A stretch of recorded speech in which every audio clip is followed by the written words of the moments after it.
بسم اللہ الرحمن الرحیم۔ السلام علیکم۔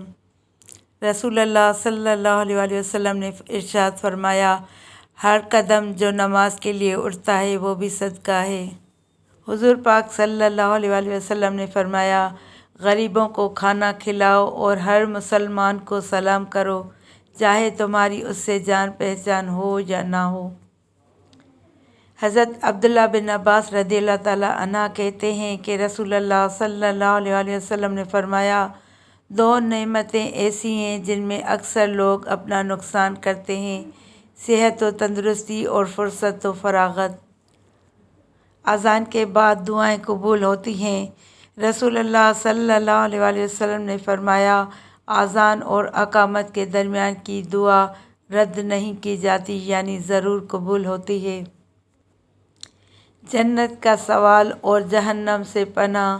حضرت انس بن مالک رضی اللہ تعالیٰ عنہ کہتے ہیں کہ رسول اللہ صلی اللہ علیہ وسلم نے فرمایا، جو اللہ تعالیٰ سے 3 بار جنت مانگتا ہے تو جنت کہتی ہے، اے اللہ اسے جنت میں داخل کر دے، اور جو 3 مرتبہ جہنم سے پناہ مانگتا ہے تو جہنم کہتی ہے، اے اللہ اس کو جہنم سے نجات دے۔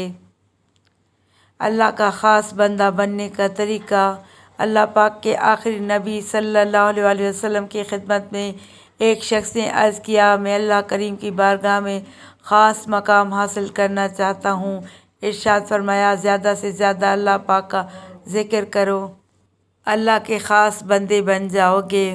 رسول اللہ صلی اللہ علیہ وسلم نے فرمایا، مجھ سے حدیث بیان کرتے وقت احتیاط کیا کرو، اور صرف وہی حدیث بیان کرو جس کے بارے میں تمہیں علم ہو کہ یہ میری حدیث ہے، پس جس نے عملاً مجھ پر جھوٹ باندھا تو وہ اپنا ٹھکانہ جہنم میں بنا لے۔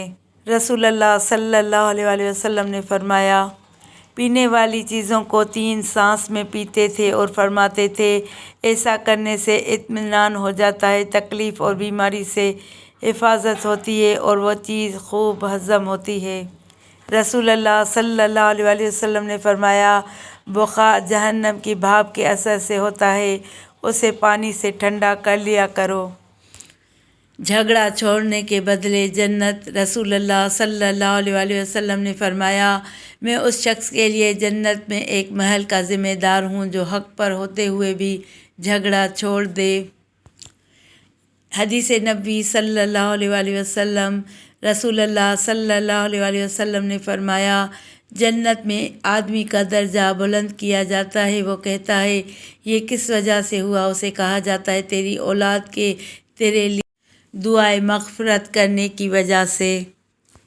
نبی کریم صلی اللہ علیہ وسلم کے بھائی۔ نبی کریم صلی اللہ علیہ وسلم نے فرمایا، میں چاہتا ہوں کہ اپنے بھائیوں کو ملوں۔ صحابہ کرام رضی اللہ تعالیٰ عنہ نے کہا، ہم آپ کے بھائی ہی ہیں۔ آپ صلی اللہ علیہ وسلم نے فرمایا، تم تو میرے ساتھی ہو، میرے بھائی تو وہ ہیں جو بن دیکھے مجھ پر ایمان لائیں گے۔ جنت کی نعمتیں۔ رسول اللہ صلی اللہ علیہ وسلم نے فرمایا، جنت میں داخل ہونے والے سب سے پہلے گروہ کے چہرے ایسے روشن ہوں گے جیسے 14ویں کا چاند روشن ہوتا ہے، نہ اس میں تھوکیں گے، نہ ان کی ناک سے کوئی آلائش آئے گی، اور نہ پیشاب پاخانہ کریں گے۔ ان کے برتن سونے کے ہوں گے، کنگھے سونے چاندی کے ہوں گے، انگیٹھیوں کا ایندھن عود کا ہوگا، پسینہ مشک جیسا خوشبودار ہوگا، اور ہر شخص کی 2 بیویاں ہوں گی جن کا حسن ایسا ہوگا کہ پنڈلیوں کا گودا گوشت کے اوپر سے دکھائی دے گا۔ نہ جنتیوں میں آپس میں کوئی اختلاف ہوگا اور نہ بغض و عناد، ان کے دل ایک ہوں گے، اور وہ صبح شام اللہ پاک کی تسبیح و تہلیل میں مشغول رہا کریں گے۔ حضرت ابو ہریرہ رضی اللہ تعالیٰ عنہ سے روایت ہے، رسول اللہ صلی اللہ علیہ وسلم نے فرمایا، مسلمان کے مسلمان پر 5 حق ہیں: سلام کا جواب دینا، مریض کی عیادت کرنا، جنازے کے ساتھ چلنا، دعوت قبول کرنا، اور چھینک کا جواب دینا۔ جب چھینکنے والا شخص الحمدللہ کہے تو یرحمک اللہ کہنا۔ نبی کریم صلی اللہ علیہ وسلم نے فرمایا، رشک کے قابل تو 2 ہی آدمی ہیں، ایک وہ آدمی جسے اللہ نے قرآن دیا اور وہ اس کی تلاوت رات دن کرتا رہتا ہے، اور دوسرا وہ آدمی جسے اللہ نے مال دیا اور وہ اسے رات دن صدقہ و خیرات کر کے خرچ کرتا ہے۔ رزق میں اضافہ۔ نبی کریم صلی اللہ علیہ وآلہ وسلم نے فرمایا، جس شخص کو یہ پسند ہو اس کی عمر دراز ہو، اس کے رزق میں اضافہ ہو، تو اسے چاہیے کہ وہ والدین کے ساتھ نیک سلوک کرے اور ان پر صلہ رحمی کرے۔ فرمان مصطفیٰ صلی اللہ علیہ وآلہ وسلم، اگر تم میں سے کوئی غصے کے وقت اعوذ باللہ من الشیطان الرجیم پڑھ لے تو اس کا غصہ رفع ہو جائے گا۔ نبی کریم صلی اللہ علیہ وآلہ وسلم نے فرمایا، تم میں سے کوئی شخص اس وقت تک مومن نہیں ہو سکتا جب تک وہ اپنی ذات سے زیادہ میری ذات سے محبت نہ کرتا ہو اور میرے اہل بیت سے اسے اپنے گھر والوں سے زیادہ محبت نہ ہو۔ نبی کریم صلی اللہ علیہ وآلہ وسلم نے فرمایا، اللہ کے نزدیک سب سے ناپسندیدہ کلام یہ ہے کہ کوئی کسی سے کہے کہ اللہ سے ڈرو اور وہ جواب دے کہ تم اپنی فکر کرو۔ رسول اللہ صلی اللہ علیہ وآلہ وسلم نے فرمایا، بدترین چوری کرنے والا وہ شخص ہے جو نماز میں سے چوری کر لیتا ہے۔ صحابہ کرام رضی اللہ تعالیٰ عنہ نے عرض کیا، یا رسول اللہ صلی اللہ علیہ وآلہ وسلم، آدمی نماز میں سے کس طرح چوری کر لیتا ہے؟ ارشاد فرمایا، وہ رکوع اور سجدہ اچھی طرح نہیں کرتا۔ دوغلاپن۔ رسول اللہ صلی اللہ علیہ وآلہ وسلم نے ارشاد فرمایا، تم لوگوں میں سب سے بدترین اس شخص کو پاؤ گے جو دوغلا ہے، ادھر لوگوں سے کچھ بات کرتا ہے، ادھر لوگوں سے کچھ بات کرتا ہے۔ آپس میں سلام عام کرو۔ جب تک آپس میں محبت نہ کرنے لگو، اور ایک ایسا عمل جو محبت پیدا کر دے۔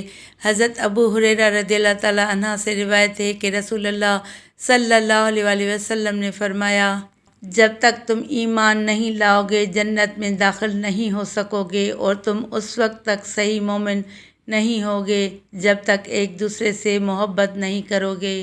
کیا میں تمہیں ایسی چیز نہ بتاؤں کہ اگر تم اس پر عمل پیرا ہوگے تو باہمی محبت کرنے لگو گے؟ رسول اللہ صلی اللہ علیہ وآلہ وسلم سے دریافت کیا گیا کہ کون سا عمل سب سے افضل ہے؟ آپ صلی اللہ علیہ وآلہ وسلم نے فرمایا، اللہ اور اس کے رسول پر ایمان لانا۔ کہا گیا، اس کے بعد کون؟ آپ صلی اللہ علیہ وآلہ وسلم نے فرمایا کہ اللہ کی راہ میں جہاد کرنا۔ کہا گیا، پھر کیا؟ آپ صلی اللہ علیہ وآلہ وسلم نے فرمایا، حج مبرور۔ رسول اللہ صلی اللہ علیہ وآلہ وسلم نے فرمایا، ایک مسلمان دوسرے مسلمان کا بھائی ہے، اس کے ساتھ خیانت نہ کرے، اس سے جھوٹ نہ بولے اور اس کو بے یار و مددگار نہ چھوڑے۔ ہر مسلمان کی عزت، دولت اور خون دوسرے مسلمان کے لیے حرام ہے۔ تقویٰ یہاں دل میں ہے۔ ایک شخص کے برا ہونے کے لیے یہی کافی ہے کہ وہ اپنے کسی مسلمان بھائی کو حقیر و کمتر سمجھے۔ ویڈیو اچھی لگے تو ویڈیو کو لائک کر کے چینل کو سبسکرائب کریں اور گھنٹی کے نشان کو دبائیں تاکہ میری آنے والی ہر نئی ویڈیو کا نوٹیفیکیشن آپ کو سب سے پہلے ملے۔